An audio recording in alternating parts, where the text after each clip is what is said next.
Дорогие друзья, всем привет! Меня зовут Даша, рада снова видеть вас на своем YouTube-канале. И сегодня я хочу рассказать вам, какие мои самые любимые средства для укладки, для того, чтобы ухаживать за волосами и чтобы прическа смотрелась невероятно красиво.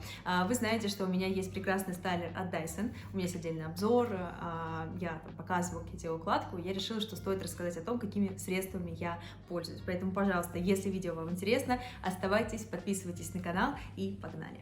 Когда мы помыли волосы, они уже естественным путем подсохли, первое, что мы делаем, это, конечно же, увлажняем наши кончики. Можно использовать еще и по длине, различные сыворотки, спреи, но сегодня я хочу рассказать вам о прекрасном флюиде от Olin. Это такая прекрасная бюджетная альтернатива дорогим средствам от Kerastase, от Matrix и прочего. Я, конечно, тоже хочу их попробовать, я их там тестировала только в салонах, но вот на домашней постоянной основе я использую Olin уже очень-очень давно, то есть это такое маслянистая водичка, которая непосредственно наносится на кончики и протягивается по длине наших волос. Конечно, производитель обещает, что запаиваются концы, что они больше не секутся. Это все неправда, но тем не менее они действительно наполняются, они становятся более послушными, более игривыми, свечащимися.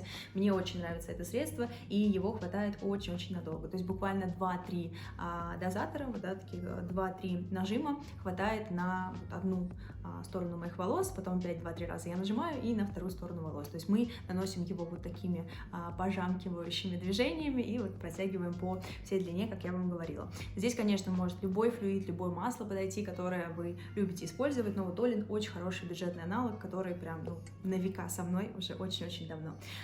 Дальше, когда мы укладываемся, я люблю использовать стайлинговые средства. Я в обзоре рассказываю, что если у вас волосы тяжело держат укладки, то тогда вам нужно от них отказаться. Если вы со мной и волосы непосредственно нормально справляются с укладкой, они быстро, локоны, не распускаются, то можно вот к этому всему арсеналу переходить. Первое стайлинговое средство, которое мне действительно очень нравится, это средство от TIGI. В целом я говорю, что все средства здесь будут от TIGI, и я не амбассадор этой марки, просто мне очень сильно нравится. Правда, работают, это профессиональный салонный уход, салонные средства, на которых работают мастера, и я вот тоже, меня однажды уложили ими, и я поняла, что хочу попробовать от этой марки средства, и вот так зародилась моя любовь.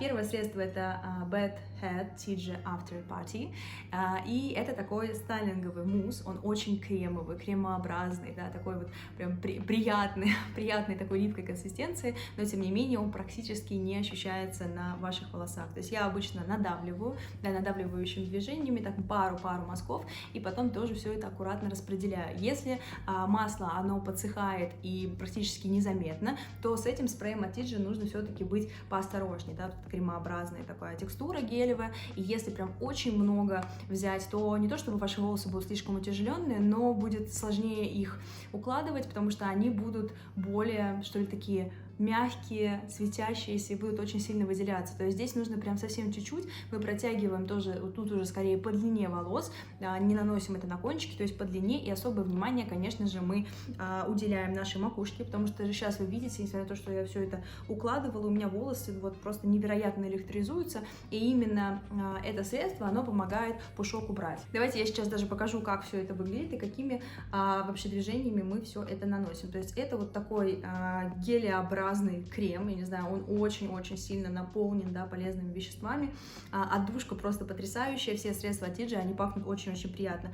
Когда мы говорим о том, что, например, нам нужно поправить вот эту зону, важно, что это стайлинговое средство, его можно использовать как при укладке, так и для того, чтобы поправить то, что у вас уже немножко смотрится не так, как вы бы хотели. То есть здесь мы просто берем и, соответственно, все это прибиваем. То есть, все зависит от того, насколько вы хотите это сделать все аккуратнее. То есть вы видите, что пушок немножко лишний ушел, но здесь у меня просто, видите, немножко отвалились волосики, поэтому их очень сложно прям на 100% сделать послушными, но тем не менее, когда вот у вас прям очень непослушные волосы, вы все это укладываете, и все смотрится очень красиво. В целом, это средство позиционирует себя так, что вы на вечеринке, вы после вечеринки, и у вас там волосы пушатся в разные стороны, вы берете этот крем и вот так вот, да, такими движениями его наносите. При стайлинге понятно, что мы протягиваем по волосам, и потом просто более красиво, что ли, локоны ложатся, более аккуратно, потому что волосы действительно такие очень подсвеченные. Но мне это убирает объем, поэтому, пожалуйста, осторожнее. То есть много этого средства, вы прям будете слишком прилизаны, я такое не очень сильно люблю. Дальше, когда мы говорим об укладке, то нам нужно обязательно проработать прикорневую зону. И для этого у меня есть два средства тоже от Тиджи. Первое, это, мне кажется, очень известное в узких кругах тех, кто любит заниматься укладками, это тоже Тиджи Суперстар. И это история, которая придает нам, да, какой-то дополнительный объем в прикорневой зоне, потому что мы берем прядь, когда мы используем, я сейчас не буду показывать, что у меня все-таки есть уже укладка, но мы поднимаем полностью эту прядь и чуть выше, чем корень, на 5 сантиметров, да, то есть мы это прорабатываем, и тем самым, когда у нас подсушивается, у нас именно объем появляется чуть выше, чем сам корень, да, непосредственно. И за счет этого у нас более такие объемные, красивые смотрятся локоны. Что важно, это средство абсолютно не утяжеляет ваши волосы, оно не делает так, что ваши волосы быстрее грязнятся, то есть нет, да, здесь такой истории нету, поэтому можно прям вот сколько хотите, столько и наносите на ваши волосы. Главное, что нужно структурированно разделять на пряди волосы. Я не делаю это расческой, я делаю это просто, да, вот, руками. То есть мы поднимаем прядь, подносим спрей под прядь, но чуть выше, да, вот сантиметров 5 мы отступаем от столечка, и потом начинаем наносить, да, прядку перевернули, взяли еще одну прядку, нанесли, и так прорабатываем каждую прядь. Очень важно проработать еще задние пряди, потому что обычно зачастую у нас всегда сзади нет объема, поэтому про задние пряди, пожалуйста, не забывайте, тоже это очень легко, так берем, поднесли, сделали, опустили, берем, поднесли, сделали, опустили. Потом, когда проработали каждую прядь, мы тоже, да, такими жмякающими движениями непосредственно делаем себе массаж головы и массаж корней и распределяем, чтобы средство было равномерно на наших волосах.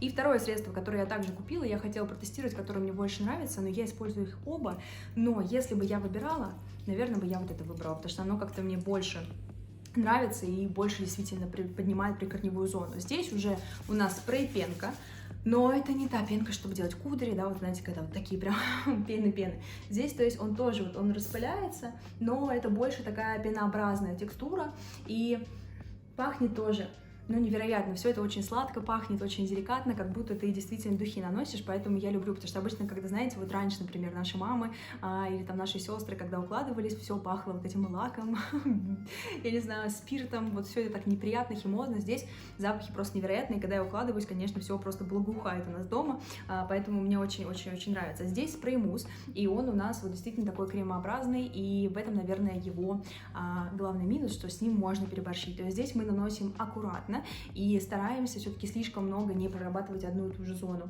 Здесь тоже история, это спрей волюм, то есть это придание объема волос для контурирования, для того, чтобы корни были более, да, наполнены и красиво смотрелись. В принципе, выполняет одну и ту же функцию, но мне кажется, что вот это средство, оно больше поднимает волосы. Но я их обычно комбинирую, да, то есть вот это я наношу непосредственно уже ближе к корням, это я наношу по длине, ну вот, да, вот такой длине, чтобы вот именно волосы в этой части у нас находились. В целом, даже если мы не делаем укладку, там, я имею в виду не локоны, допустим, просто мы сушим волосы феном, то есть если вы просто, например, высушиваете феном, если вы делаете непосредственно набрашиваем, подтягиваете волосы, тоже все смотрится очень красиво, потому что когда у меня волосы проработаны этими средствами, и я даже просто, да, вот с насадкой, нет, к сожалению, здесь рядышком, но просто когда даже я меняю, да, вот эту насадку на насадку фен, то у меня волосы просто, ну, невероятно какой-то тигрицы, львицы, и все это смотрится красиво, то есть поэтому к этим средствам можете присмотреться, даже если вы не заинтересованы в локонах, в кудрях, работает все очень-очень красиво и симпатично. Далее, когда мы переходим к самим локонам, то здесь уже нам может помочь текстурирующий солевой спрей от Тиджи. Его мы наносим либо когда у нас уже локоны полностью, да, сделаны, и мы хотим закрепить эффект, потому что, например, лак, он более, да, такой, ну, стойкий. Солевой спрей — это такая альтернатива, которая придаст текстуру вашим локонам, но при этом не утяжелит его. Вы не будете чувствовать, что у вас склеены волосы. Вот, поэтому этот спрей мы используем либо уже по итогу, либо непосредственно перед тем, как мы накручиваем волосы. То есть тут тоже, например, если у вас волос плохо захватывается на саму насадку, если у вас волос плохо завивается, его можно дополнительно увлажнить. То есть если у вас какой-то есть увлажняющий спрей, увлажните водичкой, увлажните увлажняющим спреем. И если у вас локон плохо, то есть да, допустим, вы взяли маленький локон, вы его намочили, все нормально, он обвился вокруг насадки, и вы понимаете, что у вас локон спадает, и все это как-то не структурировано, некрасиво, то вы берете прядь, обрабатываете этим спреем, и уже момент фиксации у вас схватился этот локон. И когда он продувается Дайсоном, непосредственно, либо когда вы, не знаю, делаете плойкой, то у вас, получается, все это нагревается и фиксируется одновременно. И когда вы потом холодным потоком это все остужаете, то у вас локон более такой, правда, совершенно по-другому будет смотреться. То есть это, мне кажется, больше такой вариант вечерний, если вы идете на мероприятие, если у вас день рождения, если вам нужно прям блистать, потому что у меня сейчас очень спокойные локоны, они не зафиксированы ни спреем, ни лаком, но если бы я например, каждую прядь, обрабатывала бы этим солевым спреем, потом накручивала, то у меня бы были просто сейчас, какие-то невероятные кудри, и тоже смотрится очень красиво и держится просто, намертво. Вот, поэтому этот спрей очень могу посоветовать. Степень фиксации у меня здесь 2. И вот здесь степень фиксации тоже 2. Это одна и та же линейка, к слову. А вот эти средства у меня уже из другой линейки.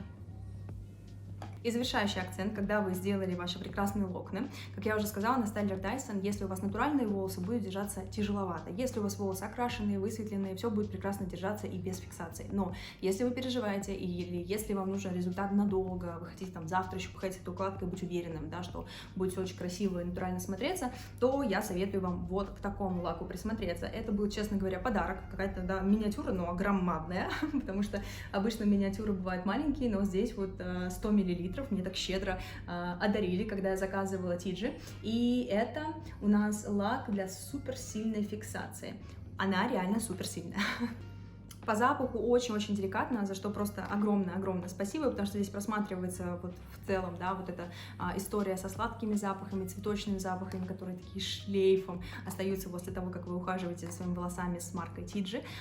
Тут тоже, вот так все сладко, интересно, конечно, немножко просачивается предательский, запах лака, но он вообще очень деликатный, то есть если вы сравните с какими-то другими профессиональными лаками, да и непрофессиональными, вы поймете, что там прям очень сильные у тебя волосы пахнут. Здесь все-таки такая немножко цветочная отдушка, они это все замаскировали, поэтому прям очень-очень вам советую присмотреться к этому лаку, и действительно он фиксирует просто смертоубийственно. Но если все-таки вы понимаете, что вам нужна фиксация, вам нужно, чтобы были очень структурированные, красивые локоны, они продержались долго, например, действительно у вас какое-то мероприятие, вы едете на свадьбу к друзьям, то как я советую укладывать волосы лаком, как это все финально делать. Вот так я не очень люблю, потому что, что мы здесь фиксируем? Разве что вот эти локоны, которые по краям. Я обычно как делаю? Я нагибаю вот так голову, перекидываю локоны, все это вот так фиксирую, потому что хочется, чтобы сохранился в первую очередь объем, потом я непосредственно опять перекидываю, все это фиксирую, тут тоже фиксирую, и потом уже, вот по этим контурам обрабатываю вот эти локоны, которые просто красиво у нас здесь